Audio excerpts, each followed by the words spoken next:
probability, the most important thing to know is for probability is this right here.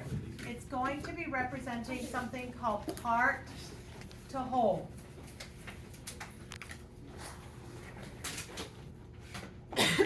Okay, so part to whole. When we're looking to find the probability of something, literally it's every opportunity for that to happen as your denominator and the portion that we're looking for the numerator. So for example, if I was tossing a coin, what are the two things that potentially could happen with tossing a coin? I could get a heads or tails, right? Okay, so what is the probability that I produce a heads when I toss a coin? How many total opportunities are there again? There are 2. And then what's the opportunity that I get the heads? It's 1. So 1 out of 2 chance for me to get that. That's my probability, 1 to 2. Okay? What is the probability of me producing the tails? So also 1 out of 2. So far so good? Okay. So now what we're going to look at is, let's say, I'm going to introduce something called this. Well, let's do a die first. You guys know what I mean by a die? We know normally you guys call something a dice, right? But what would a die be? One of them. One of the dice. Because a dice is more than one. It's plural. Die is 1. I know it sounds weird. So if you're tossing a die, okay, let's say I want to know what is the probability of me rolling a 3. So what are opportunities for me to roll when I do the die?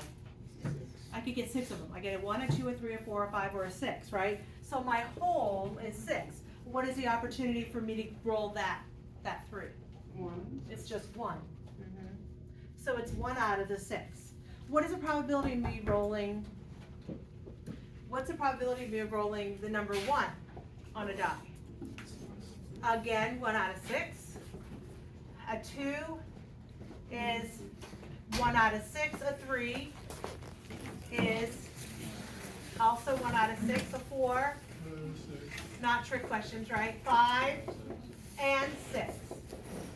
What is the possibility? What is the probability of me rolling a 1, 2, 3, 4, 5, or 6?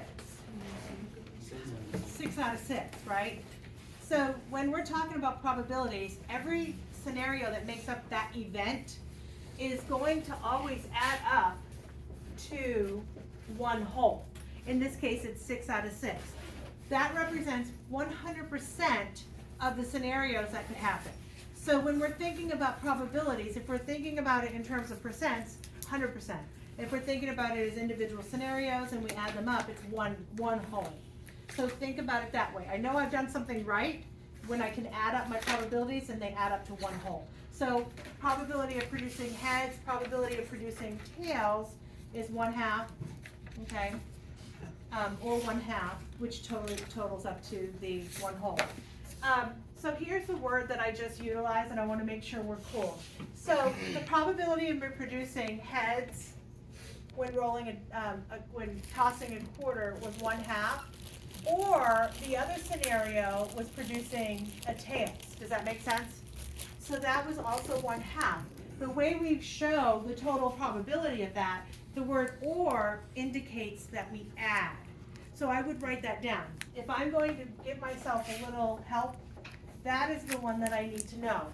So I could have tossed a head, or I could have tossed the tail.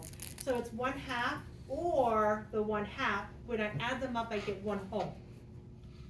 Over here, when rolling a die, I could have produced a 1, I could have rolled a 2, or I could have rolled a 3, or I could have rolled, etc. All of them added up, because or means add, means the total of 6 out of 6. What is the probability? Okay. And not add. That's funny.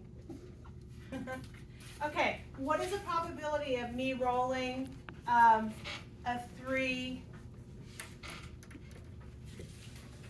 or 4, right? So what's the probability of me rolling a 3 or a 4? So it's 1 out of 6, 1 out of 6. which is a total of 2 6, which is 1/3, right? But what is the probability of me rolling a 3 and a 4? That's a little different. I want to roll a 3 and I want to roll a 4, not individually or, right? So I want to roll a 3 and a 4. So what do you think the word and we do with the word and? If we, for or we add, for and, what do you think? What do you say? It's actually multiply. It's actually multiply. Okay, I spelled it wrong. But anyway, so what is the probability of me rolling a 3 and a 4? So what is the probability of me rolling the 3 over here? It's 1 out of 6. And what's the probability of me rolling the 4?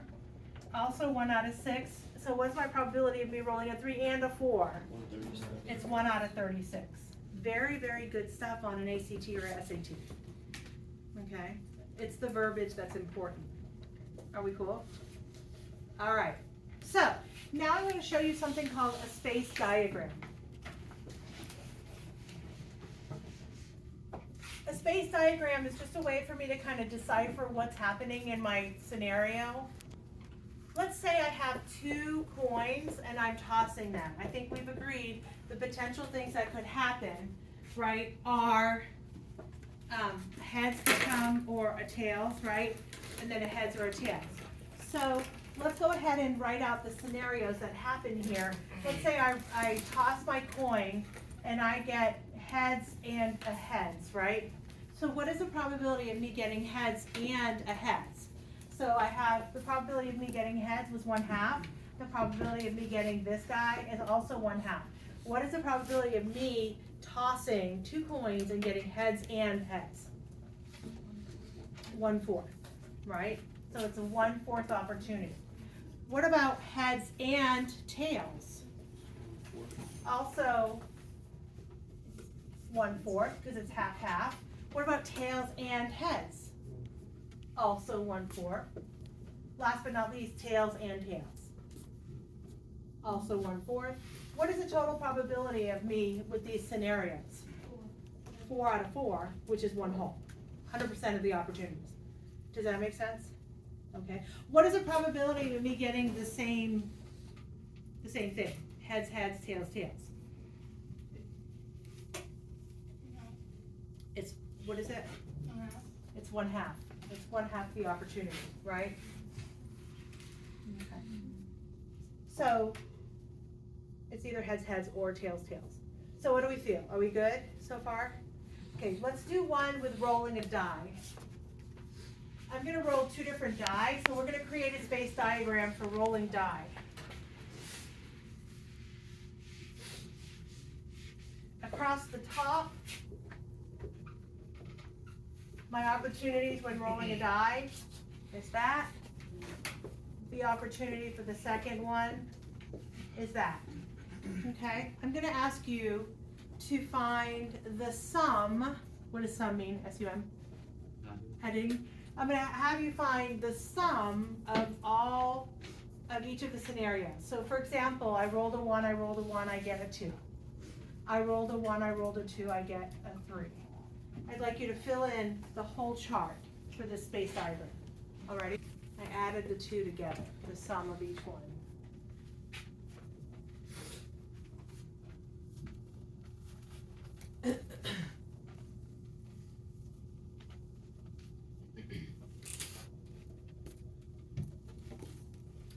Okay, so now, is everybody filling in their little chart still? Did you have a chart? What's the probability of the sum being less than 6?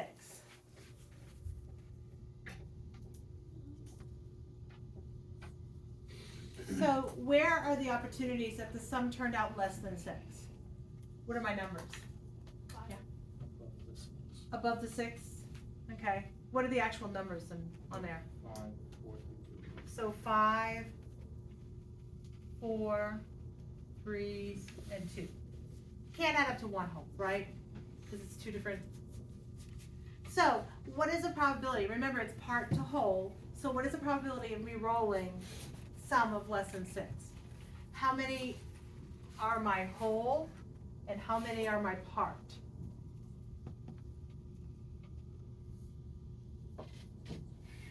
How many are less than 6? 10 of them, right? 1, 2, 3, 4, 5, 6, 7, 8, 9, 10. And how many total do I have? 36. What's the easiest way to get that? 6 times 6, okay. And we could reduce that to lowest terms. Divide by what? 2, 5/18. So what do you think? Easy enough? Okay, so far so good.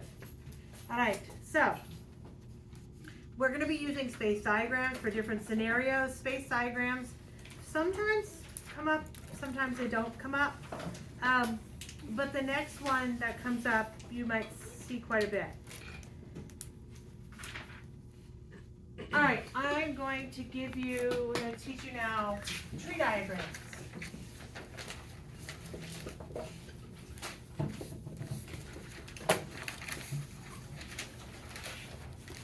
I feel like this is the one people like, tree diagrams. What can happen, I'm going to give you both scenarios with a very simplistic thought process. Let's say I have a bag with marbles in it, and I'm going to tell you I have 3 blue marbles, and I have 2 red marbles in the bag. Okay? So oftentimes this kind of comes into play on an SAT type question. This is really the easiest way to throw down and get the information you're looking for. So if I'm looking at this, I'm going to create a tree diagram. Let's say I walk up to Lillian and I say, I have a bag full of marbles. So exciting, right? And I want you to put your hand in the bag and I want you to pull out a marble. What potentially could happen when you pulled out a marble? You could get what? A blue or a red, right? All right, so if I'm looking at this, my opportunities that come out are either a blue or a red. So what is the probability that that she pulls out a blue? How many total blue? 3 out of how many total marbles? 5. So it's a 3 out of 5 chance that a blue gets pulled up. On the flip side, what is the probability she picked out the red? So she had 2 out of 5 that could have been red. One way to check myself is that if I add the 2 probabilities, what should they add up to? They should add 5 out of 5 in this scenario, a 1 whole. Why is it 1 whole? Because that's every opportunity that was in that bag as far as pulling out marbles. So far, so good? So the first thing we're going to do is we're going to talk about something called with replacement, okay? What with replacement means is that now that she's picked out a marble, I'm like, well, put it back in the bag. I know, I'm sorry, you can't keep the marble. And I'm going to walk to the next person and say, go ahead and pull out a marble. What happens when that next person pulls out the marble? Well, what are the opportunities that come up? They could pick a blue or they could pick a red. Does that make sense? Given the fact that we put the marble back in, okay, given the fact that we put the marble back in, does it kind of change what's happening on that particular problem? Well, no, these are actually what we refer to as independent events. Because when I go to the next person, their opportunity is picking out a blue or a red is the very same as the first scenario. So it's an independent event. So if I'm looking at this, how many blue marbles do I still have in the bag? I still have 3, and I still have a total of 5 for blue. And then what about red scenario? How many reds? 2. And then out of a total of 5. So far so good, right? It was independent of what happened over here to what happened in this scenario. Now let's move on to the next event.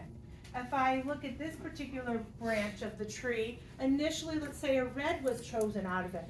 Now when I go to the next person after they put the marble back in, how many blues does that person have to choose to get, potentially?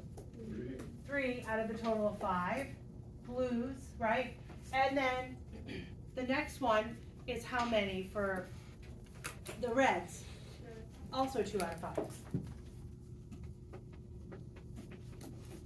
All right, are we cool so far?